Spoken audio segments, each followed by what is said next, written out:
Welcome into the Oval office. I'm Caden. That's Grant, and we're going up to snowy New York this week, just like Carson Hocevar, actually.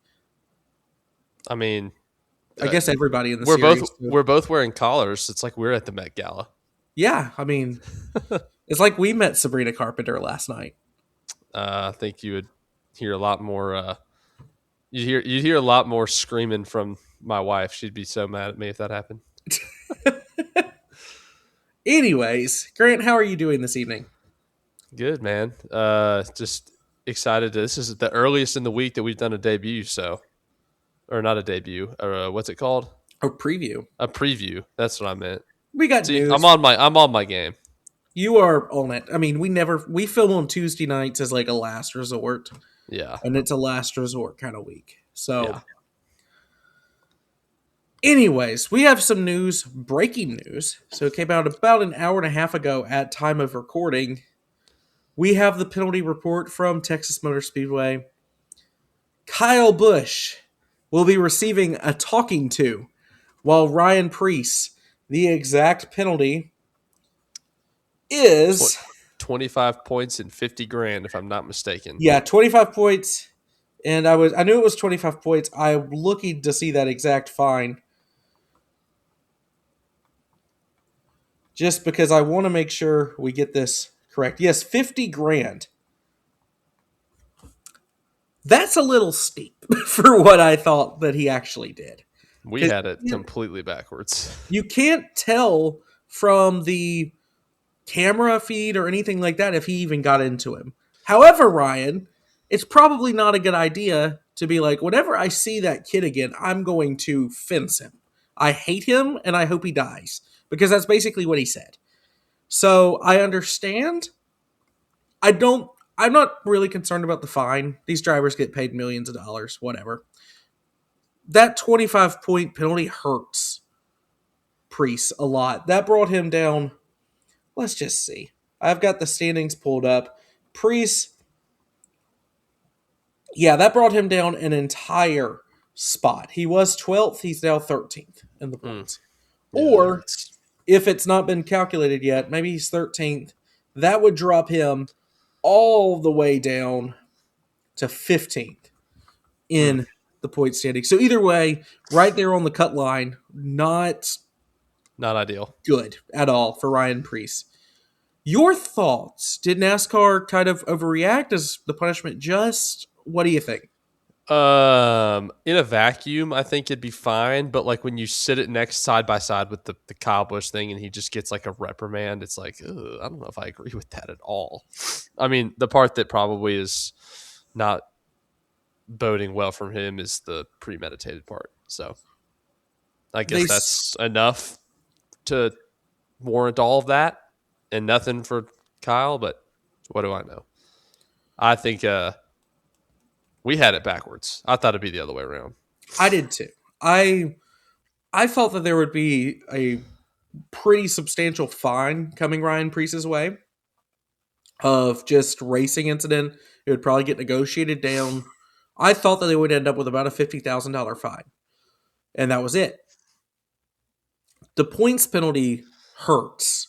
And this has been all three RFK teams have been rolling this year. Ryan Preece is obviously the third car there, not through any fault of his own. I think he's been holding his own against the 6 and the 17 pretty much every week. It's a kind of a gamble of who will be the top RFK car. But you can't just lose 25 points. I mean, that's 25 spots on the racetrack. That goes from a top 10 finish to finishing 35th. So that's not ideal. That basically takes away an entire race from you. Yeah. Well, or at least half of one. I don't even know. It sucks. Chris dealt with it last year. It is what it is. I would assume that Ryan Preece will appeal this. I don't know if it's going to make a difference because they made. I feel like he'll appeal it, and then they take the points off. Because that's what happened. Buscher had a 50-point penalty last year and appealed it and got it down to like I don't remember if it was 25 or 10 or no points and had to pay or something like that. I don't remember. Well, I know that NASCAR has gone round and round with the competition committee, like the oversight committee that oversees all of these challenges and appeals and all of that. Yeah. And they've basically determined after Louvergate a few years ago with Hendrick that you cannot, you're basically just determining guilt or not. You can negotiate down, but it's within a range. Yeah. So if they do find him guilty, which I think they're going to, they're not going to go against NASCAR's judgment on guilt. It becomes the question of the precedent has been set for intentionally wrecking somebody. The problem with that is, and I think this is the problem that everyone I've seen so far, which it's only been, like I said, a little over an hour, and I was at dinner, you were at dinner, so we haven't really had a lot of time to look at what other people are saying, is the hypocrisy. And it's not just this week. Like, I can tell with my eyes, I don't care what the SMT data says, Kyle Busch wrecked John Hunter Nemechek on purpose. And he is a very good driver, and he gets away with the number one rule in stock car racing. He knows how to wreck somebody without wrecking himself. So I just don't think it's right to punish Ryan Preece for something that we know other drivers have done this year just because he said it on the radio. I get it. He was frustrated with him, and there wasn't really even that much of a racing incident beforehand. I think he overreacted on the radio, but I also don't think he intended to wreck him. I think he just didn't cut him a break. It's tight racing off of the restart, and he had already ticked him off one time this race. And so he said, okay, I'm not going to give you the room entering or exiting the corner. And they just, maybe they touch, maybe Gibbs just gets arrow loose, and he ends up in the wall, ends his day. Yeah. It's not a good look for Ryan, but I don't think that they actually touched. So I don't understand how you can punish a guy for intentionally wrecking them when there's not even evidence that their fenders, like the bumper, back bumper, front bumper, even collided. Meanwhile, clear and evident Meanwhile, where it's just door to door. meanwhile, at the Hall of Justice, but no, Kyle Busch, how did he get away with that? Legitimately. This is like 2 or 3 weeks in a row. NASCAR, Richard Childress made a call, said, "You owe me one." Actually, you owe me a lot, but this is one. Good grief, man. It's So, a. I don't think that Bush deserved a points penalty. I don't want to get that out there. I think that the points penalty was too harsh in either case. yeah. But I think the penalty should have been the same because the intent was clear from both of them. Yeah. The radio silence on Kyle Busch's, like the 8-team radio, says everything to me Yeah. for that final lap of, oh, must have had a tire going down. Didn't say it. Oh, I'm sorry. I got loose there, guys. You know, overdrove it in the corner, trying to be aggressive. Sorry, I lost us 10 spots. Sorry, guys. Nothing. Just He knew what he did. he knew what he did. His crew chief Oh, knew what yeah. he did. The spotter knew what he did, Yeah. and they didn't try to defend it. And that's kind of the crazy part to me. Yeah. Is if they had both just come away and said, "Okay, you're both getting 15-point penalties," it would be easier to swallow. Yeah. Okay, whatever. I don't agree with the penalty, but I think that they both did something kind of equal, even though I think Kyle Busch's was way more egregious. Yeah. And NASCAR, just when we were talking earlier about seeming to get a little bit of momentum, Makes a boneheaded call. it just. I had to listen to Haller talk for this, man. That's rough. I refuse. It's a tough time. Excruciating listen. It's bad. I did not take notes. I probably should have. Thanks to Joseph Srigley on Twitter here. This is basically the gist of it. Ryan Preece was penalized because he said on the radio he was going to intentionally wreck Ty Gibbs and then did just that in NASCAR's view. And then NASCAR reviewed all the SMT data for Kyle Busch versus John Hunter Nemechek, and video and audio was inconclusive, meaning they could not determine whether or not it was intentional. The call on the field stands. So, which, this is the thing. The only difference between these two things, if they reviewed the SMT and they reviewed the audio and video, and they found that Busch was inconclusive, there is zero chance that they found that PREECE was any less or any more conclusive, because they clearly, or as I say, it's not even clear if they touched. Much less, I mean, Busch, bang, bang, bumping down the back straightaway and then just waiting for him in turn 3. So the only difference is that PREECE got a little bit irritated on the radio a few laps earlier. Yeah. So do we want these guys to be like Formula One, where they're going to fine them for cursing? Like, we can't. You cannot have your slogan be hell yeah and then get mad when someone loses their cool a little bit. Yeah. And I think at that time, PREECE had kind of cooled off. There was an entire caution period. It was actually a pretty long caution period between, and then they raced for about 10 laps next to each other before the incident. And then I don't think it was intentional. He was very clear that he did not touch him. And the spotter said, "You did not touch him." Because he said, "Do I have damage?" No, you didn't touch the back of the car. So the only difference is the intent on the radio a good 20 laps earlier. Yeah. So maybe they have receipts. Maybe they got some footage from somewhere that shows he didn't touch him, and they appeal, and they'll just ask for the points to be taken away. I mean, that's what I would do. I wouldn't even. Yeah, I would. I guess you can pay the fine. I mean, even just up my fine. Give me $100,000 and let me keep. I'm sure Brad can find someone to help pay that. Yeah, it's not that difficult. I mean, Kroger could.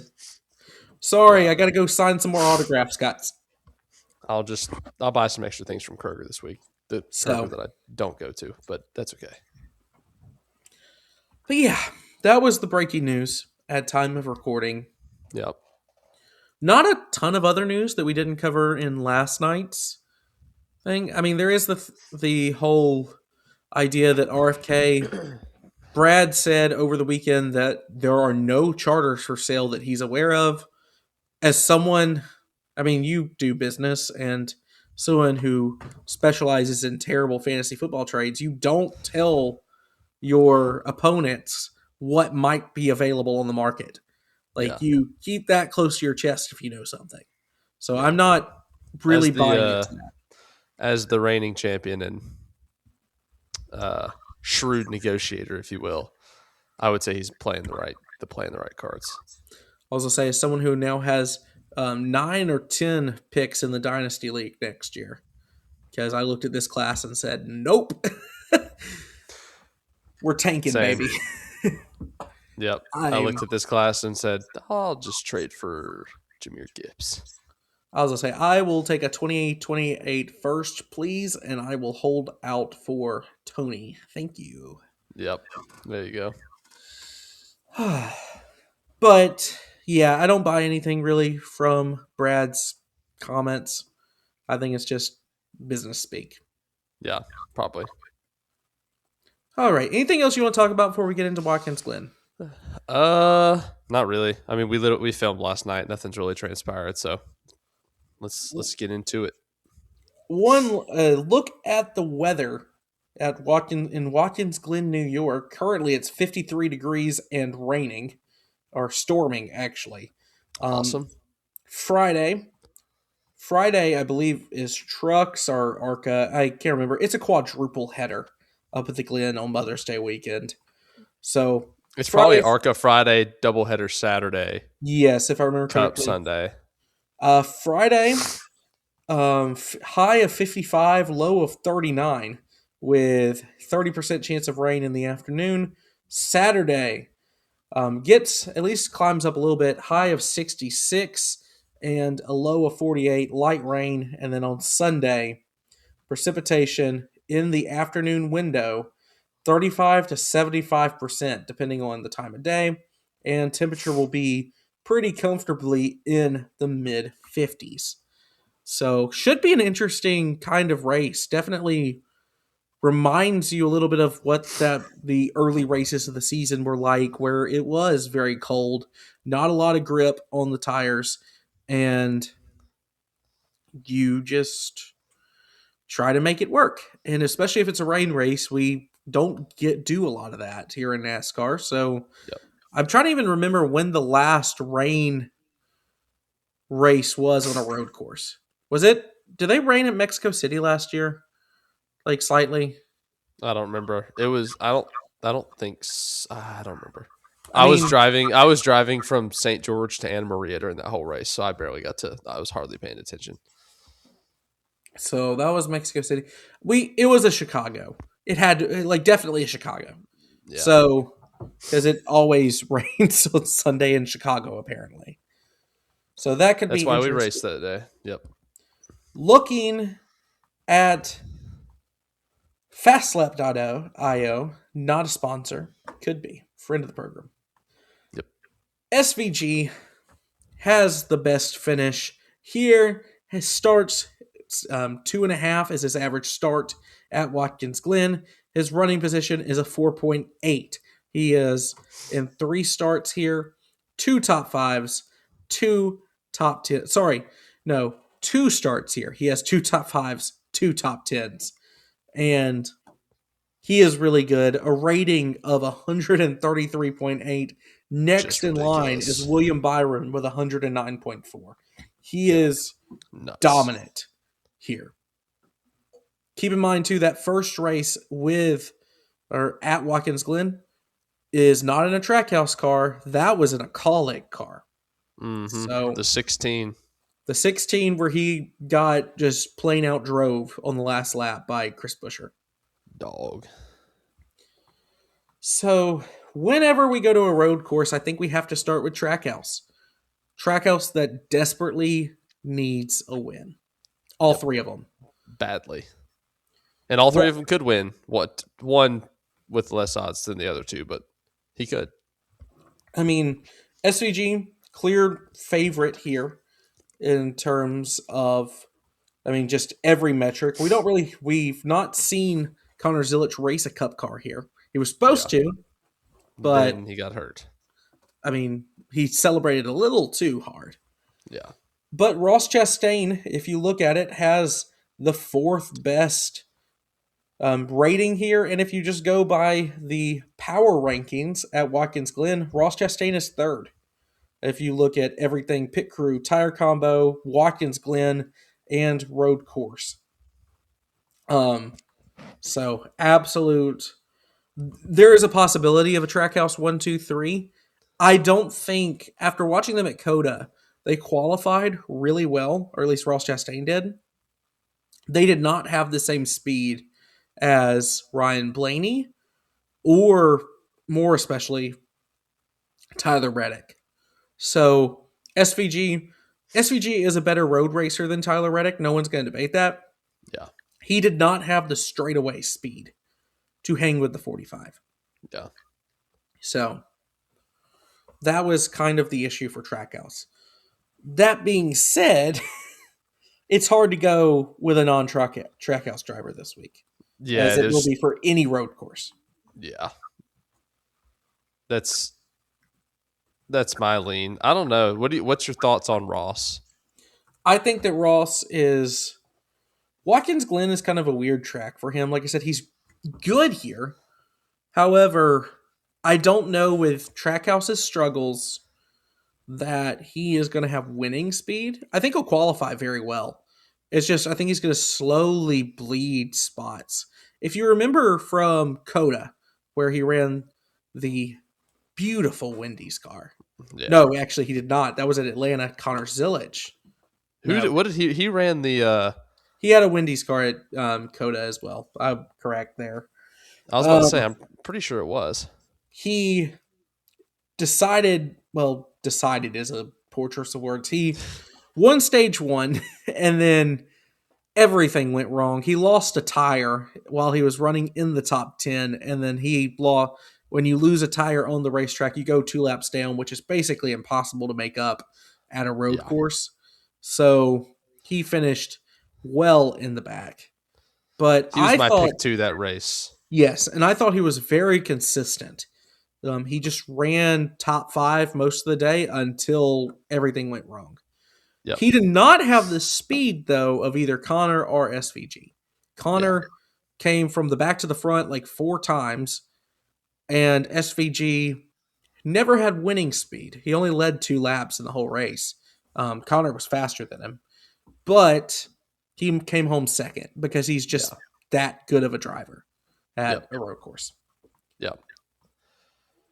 Looking at FanDuel here for the odds for the go bowling at the Glen.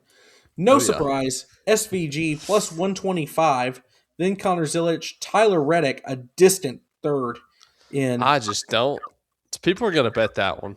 I just don't get it. Christopher Bell, William Byron next, then Chris Buescher, Larson, Gibbs, Briscoe, McDowell, Elliott, Allmendinger are your top 12. It's pretty decent value on Byron. See, I don't know that I trust William Byron right now. I mean, I don't know if I trust him either. He's just good here though. that's true. I mean, Hendrick in general is pretty good here. I mean, if you want to talk about Chase Elliott is due for a road course win. He's not the best in this car at this style of track, but Watkins Glen used to be his stomping ground. Yeah. I can name a lot of guys that are due for a road course win though. Okay, well, let's get to naming. Him, let's go down the list.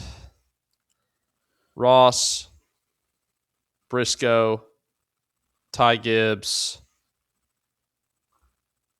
Buescher.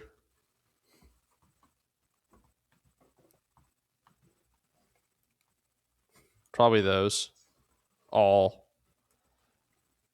are due.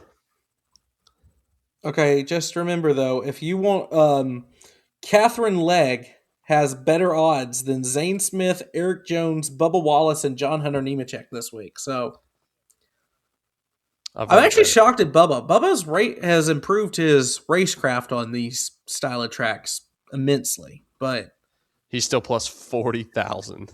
He's tied with Josh Bilicki. just Woof. honestly, in a rain race, do you just put $10 on it to see what happens? You know he's going Yeah. to have the car. I don't know if it's going to rain though. True. I mean, there's the possibility of Yeah. just absolute chaos happening. I like the value on Briscoe and Gibbs at plus 1,900 and plus 2,200. It's pretty decent. I don't know. As much as we joke, I don't know anything about value. Actually, it just seems like they should be a little bit higher. Like I'd have both of them over Reddick here. I don't know. Reddick, this is his worst road course. So, I mean, he dominates Coda. He's pretty good at Sonoma. He probably should have won Chicago a few years ago. Obviously, we have no clue about San Diego or the Qualcomm circuit, as we're calling it. So, Tyler Reddick, if you're going to bet on him at a road course and you can only do it once, this is probably the least likely for Yeah, him I to wouldn't do it pull away here. a victory. That being said, 2311 has typically the best cars so far this year. At least they're Yeah. firing off just as fast as Hendrick and Gibbs, if not faster, any given week. Yep. And I think Reddick is just as good of a road racer, if not better, than anyone in those two stables. Yeah. I mean, I think that's a legitimate argument. If we had to just rank road racers in the NASCAR Cup Series, obviously SVG's one, Zilic too. Zilic two, even with only like 3 Yeah. races under his belt in the next Talent's gen. too good. Then you go who? Bell, Larson, Gibbs, McDowell. Probably. I was gonna give an edge to probably Ty Gibbs. So Gibbs is absolutely due for a win at this style of Yeah. track. So I am not going with him this week, but I'm not picking the favorite either. Like, I think it's a little bit boring to pick SVG at these things, even though he's Are we doing what we did most. earlier? You're not allowed to pick SVG. I think we. Do you want to make it more interesting and just say you're not allowed to pick Zilich or SVG? Sure. What your pick would be Zilich though, hypothetically. Yes, my pick would be Zilich. My So pick I'd probably go chalk and just go SVG. I think he hears all the noise about Connor being better than him. I just know that we've seen them race here twice, and Zilich waxed him both times in Yeah, equilibrium. and that was in a car that he knew how to drive here. True, but I don't know. That's the differing factor for me. Next year I'm picking Zilich. I think Reddick. It's so hard not to pick Reddick right now. He's just so good. If I'm picking outside of those two, give me Ty Gibbs. I think Ty Gibbs is a very good pick here. I'm not going to go back to the Chase Briscoe well. I thought about it. I did too. What do we can constitute a dark horse? Just vibes. Just say one and we'll kind of see. Would you consider on a road course Ryan Blaney at plus 27? I was thinking about that earlier. I looked at that and I was like, is Blaney a dark horse because of the name? I mean, technically, yes. He's outside of like the top 12 of betting odds. He was probably the only car in Reddick's zip code at Coda. Yeah, they found something. And Reddick had Reddick had the advantage of not having a pit crew manned by morons and people who were born yesterday. And that's being why good he at run that. the And being race. just good there. Yes. No, I mean, not to take away from Reddick, but if No, that too. Blaney's- He's not as good here, is what I'm yeah, getting that at. is true. Reddick, like, Coda is arguably his best track. Yeah. So Blaney kind of came out of nowhere at Coda. Yeah, So practice I was watching and I was like, oh my goodness. So I'm very interested to see what exactly he can do at a road course. I mean, at this point, we've been to Coda like 7-ish times. No, not 7 times. 2020. So 5 times, 5 6 times. Yeah. So, I mean, we have enough data here at Coda, but it's not Watkins Glen. They've been coming to the Watkins Glen forever. Yeah. It is the track for the United States when you think of a circuit. I mean, I get Coda is the more luxurious. It's the better facility. It's newer. It's For NASCAR races, but Watkins Glen is the place you think of when you think of an American road race. So I think everyone has a pretty deep notebook here. And in places so far where we've gone where there's been a deep notebook, Chevy's been at a huge disadvantage because they have to deal with the new body.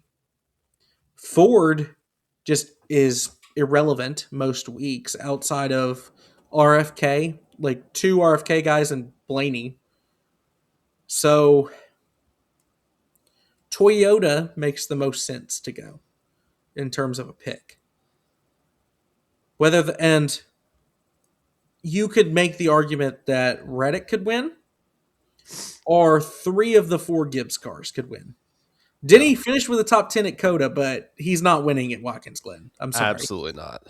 So I don't know. There were a few names that stuck out to me. Can I just give them to you as like I've gone back and forth with, because like I said, I was going to be Zilich my pick, but I'm looking at the odds and people that have gone. I can't get Kyle Larson out of my head. He's been really bad the last few weeks. He's hemorrhaging spots in the standings, and he just spun last week at Texas. So, however, I know that Kyle will be good on a road course. Like, Hendrick's gonna give him a car that's at least a top 10 car. And if SVG is not just leagues better than everybody else, Larson will be in that pack that gets a chance to chase him down. Yeah. So Larson stands out to me for a Chevy. I also thought Chase Elliott is another option. He could go back to back. I already mentioned, like I said, he used to dominate this place, and he's still without a win on a road course in the next gen era. But for a Toyota, Tyler Reddick, for he's having a fantasy season. He's Yep. having the best season of his career by far. And even if he's going to stay with 2311, even if they get better and better, I think this is going to be the best season, or at least the best start to a season he has in his entire career. So he is a good road course driver. I think that 2311 has the second best road racing program behind Trackhouse, and I think their cars are just faster. So Yeah. I'll take Tyler Reddick for a Toyota, and then Ford, like I said, Chris Buescher is good here, but Ryan Blaney, for some reason, is standing out to me. So those are kind of my three, like, to keep an eye on from each manufacturer. But I don't even know who I'd look at for Chevy, to be honest. I mean, obviously, SB Zilich are Yeah. the guys. Outside of those guys, I guess McDowell would be mine. I just don't know. McDowell has been lagging behind his teammates so badly, though. Yeah, it's a road course though. It's true, He but just that would be him. Maybe Suarez.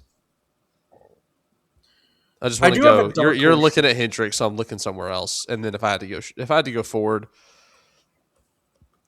I guess you'd have to twist my arm. But I guess Busher. Yeah. So, is there anyone else you want to talk about before we make our picks and then our dark horse pick?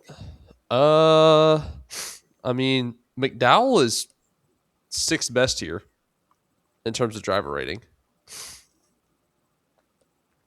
That's interesting. He's better than Hocevar by 2 spots.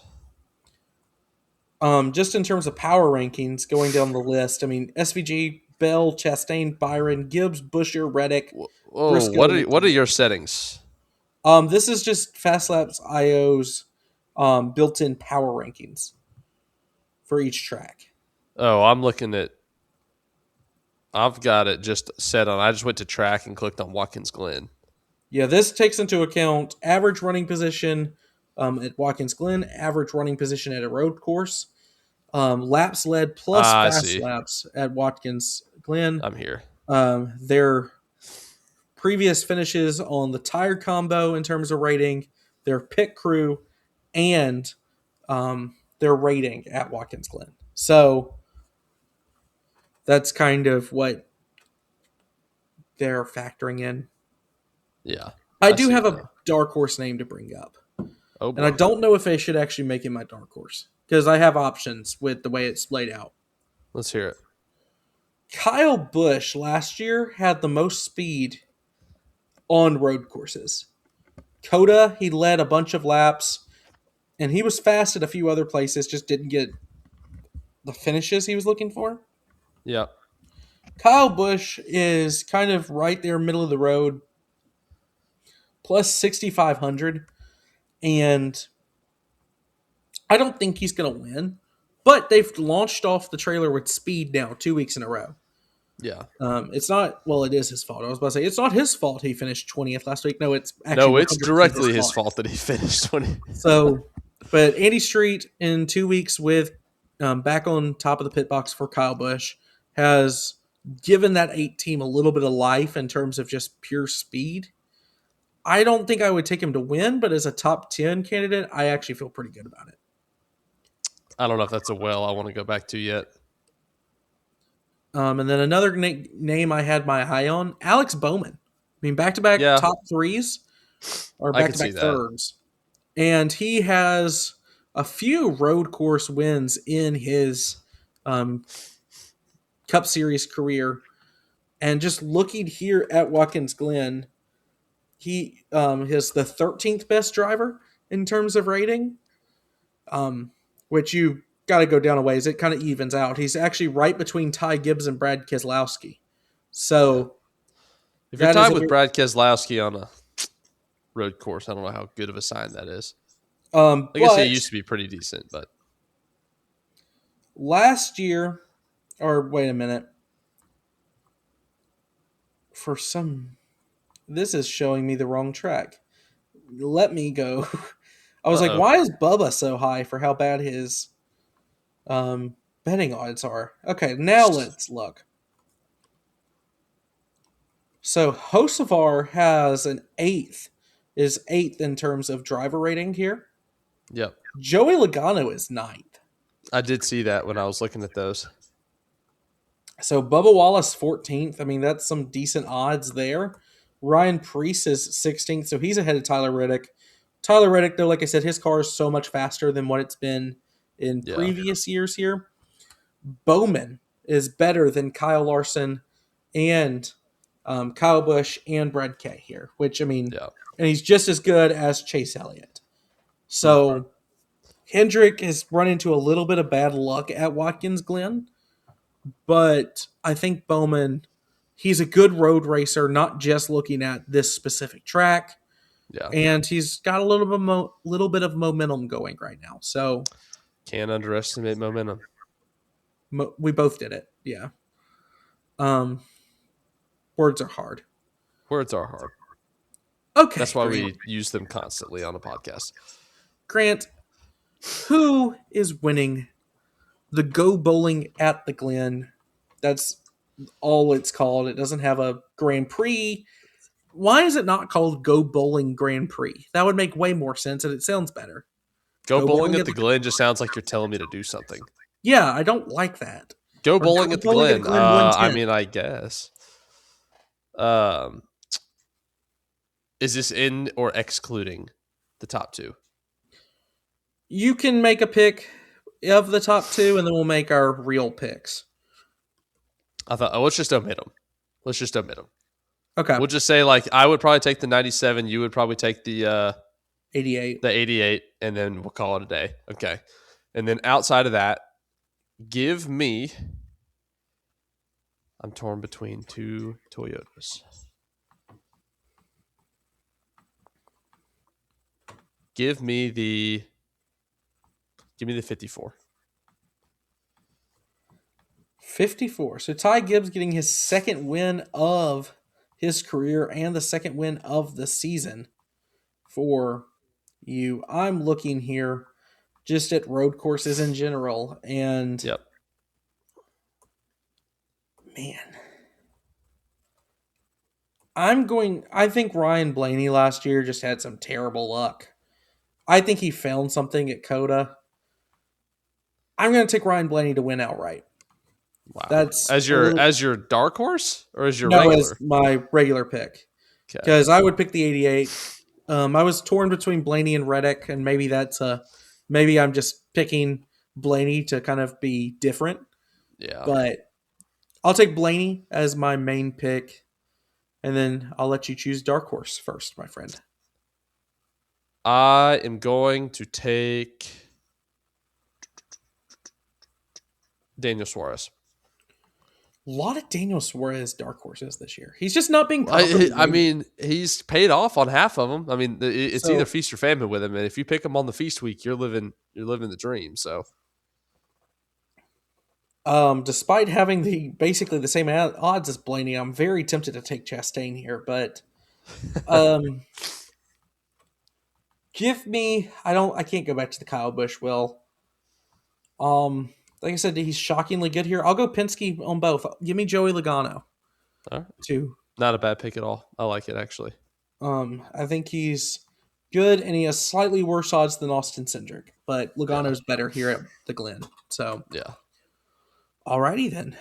Anything else you want to add, or do you want to close the show out? No, just hoping to see some shades of Keselowski, if you will. Keselowski We, and Ambrose. Don't one discount my goat, Marcus. I shades miss of Marcus Ambrose, Keselowski. man. That 9 car was something. Also, just the worst like number font you can ever have for a race car. Marcus Ambrose in the 9, but I digress. Yes, you do. So, That's all I'm thank you hoping all. for. Yeah, thank you all if you watched this far into the video. Please, if you made it this far, then obviously you liked it. So please leave a thumbs up, leave a like, and subscribe. It helps me out more than you can know. And Doesn't help me. yeah, Grant just says nice things when he's like, "Hey, people watch the video," so it makes him nice, and he has a good week too. So, if That's right. you enjoyed this video, please give it some love down in the comments below. And it's been a while since we've done this. Tell Grant, if you did watch Oh this far, gosh. in the comments below, how good he looks in purple. How about that? Purple is a color he needs to wear more often. There we go. This is the only purple thing I own, so So, tell Grant his color is officially purple in the eyes of the Tri-Oval Office community. oh boy. But until next time, I'm Caden. That's Grant. And you've been watching the Tri-Oval Office.